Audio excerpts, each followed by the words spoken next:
देव तुमकां सगळ्याक बरो दीस दिवं। भुरग्यांना तुमकां काणी आयकपाक आवडटा तर न्ही? आज आमी अशीच एक काणी शिकया आनी काणयेचें नांव आसा जादवांचे दाते। एका गांवांत एक मनीस रावतालो। ताचें नांव आसलें शंतू। सामको सादो बावडो, खूब गरीब आशिल्ल्यान भायर भुरग्यांचें पोट भरूंक ताका ताक नाशिल्ली।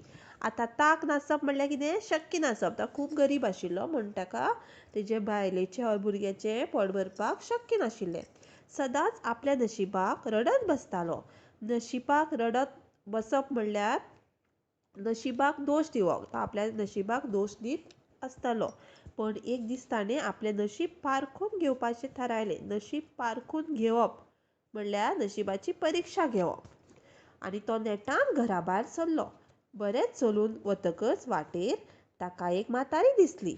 दुखेस्त तोंड करून चलतल्या शंतूक आडावन म्हातारेन ताच्या दुख्खाचें कारण विचारलें। आतां म्हातारी ताका विचारता, कित्याक तूं दुख्खी आसा?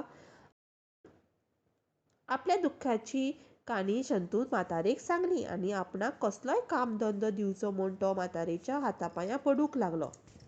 आतां तो म्हातारेची हातपांय पडूंक लागलो। हातपांय पडप म्हणल्यार कितें? काकुळटेक येवन मागणी करप। ताची काणी आयकून म्हातारेक शंतूची सामकी काकूट दिसली। म्हातारेन कांय वेळ येवजलें। आतां ती चिंतपाक लागली आनी आपले पोतयेंत हात घालून एके भशेनची पानां भायर काडलीं।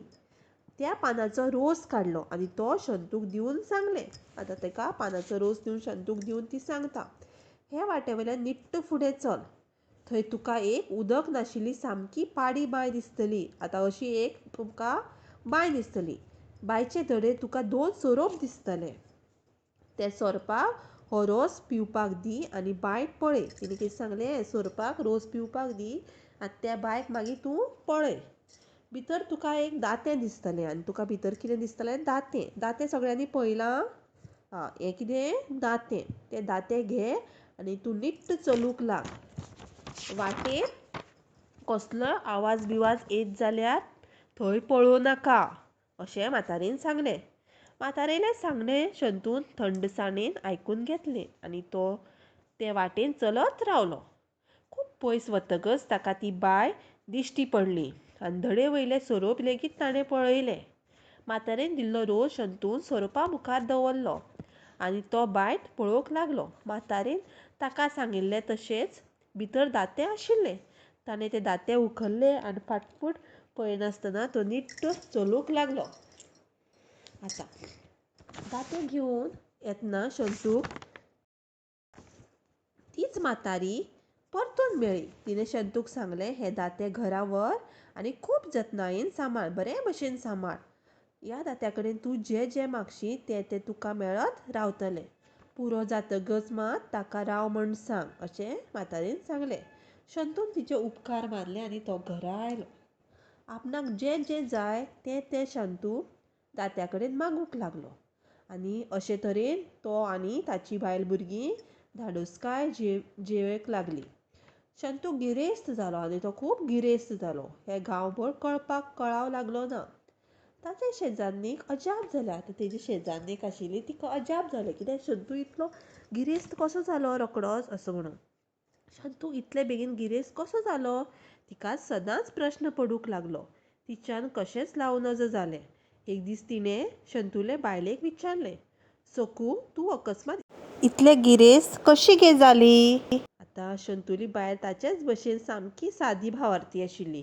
तिणें पिशेन दात्याची खबर शेजान्नीक इल्ली चडूच मीठ मिरसांग लावून सांगली। ही खबर वाऱ्या भशेन गांवभर जाली। आतां तिणें सांगतकीर तिणें कितें केलें? तिणें आनी कोणाक सांगलें। तेणें आनी कोणाक सांगलें। अशें करून आख्खे गांवांत कळ्ळें। गांवांतल्या एका आशेभरीत पसरकारागेर ही खबर पावली। तेंच्या गांवांत एक पसरकार आशिल्लो, तेंगेर सुद्दां ही खबर पावली। तो पयशेकार जाल्ल्यान खुबशे पयशे दिवन आनी जिवाची भिरांत दाखोवन ताणें तें दातें शंतू कडल्यान फारायलें। तो पसरकार मीठ विकपाचो धंदो करतालो। भायल्या देशांतय मीठ धाडटालो। एक खेपे भायल्या देशांत वचच्या वेळार ताणें आपलें तारू मिठान गच्च भरपाचें थारायलें।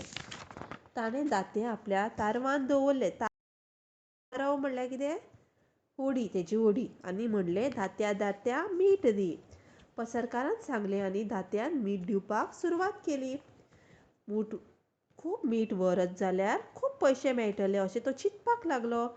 आशेन पसरकारान दात्याक पुरो म्हणलें ना.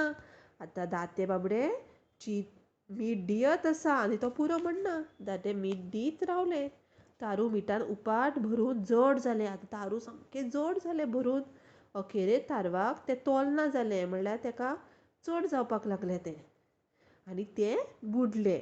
अशें सांगतात आयज लेगीत ते दाते मीठ दीत आसा आनी त्या खातीर दर्याचें उदक खार जालां. आमी अशें म्हणटात की आयज लेगीत ते दाते मीठ दीत आसा आनी त्या खातीर आमकां दर्याचें उदक खूब खार लागता न्ही दर्याचें उदक. समजली ही काणी तुमकां?